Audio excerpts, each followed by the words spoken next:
in ki câu dầu tê ki lăng khi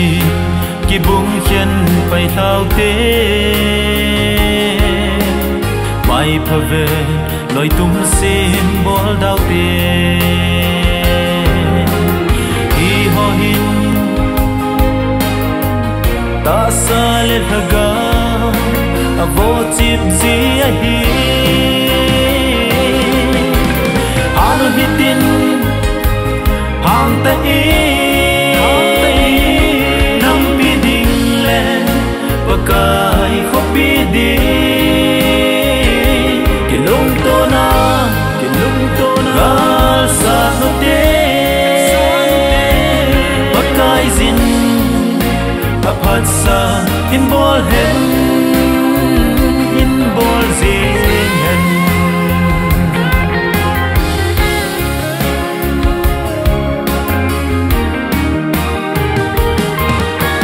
khai ye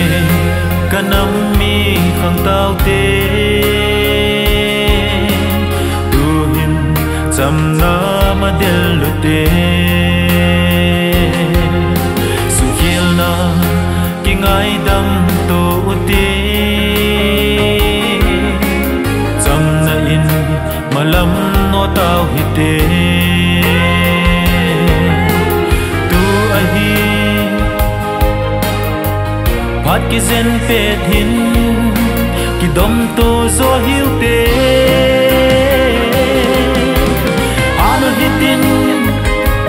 hang ta i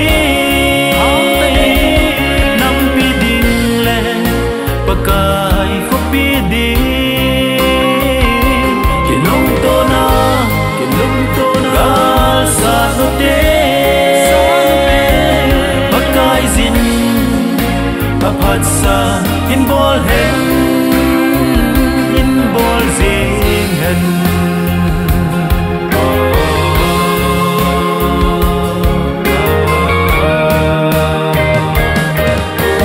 khai kanam mi khang tao te cham nan malam no tao hi te su kiel na ki le thu tu lo vi cham na in ki kan khom zo hi te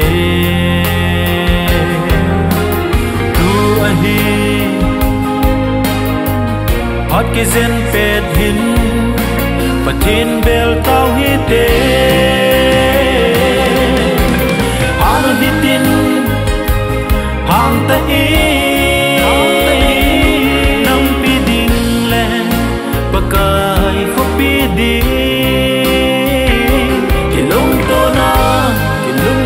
gal sa no te pakai zin aphat sa in bol hen in bol zin hen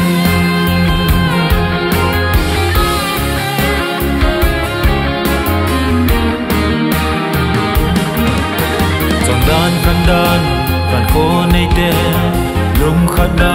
an min thang sa hoi ba hita ki pum khat na sai tha pan kho min malam som khom tao te anu hitin hang ta i nam pi ding le pakai kho pi di ki lung to na gal sa no te pakai zin aphat sa in bol he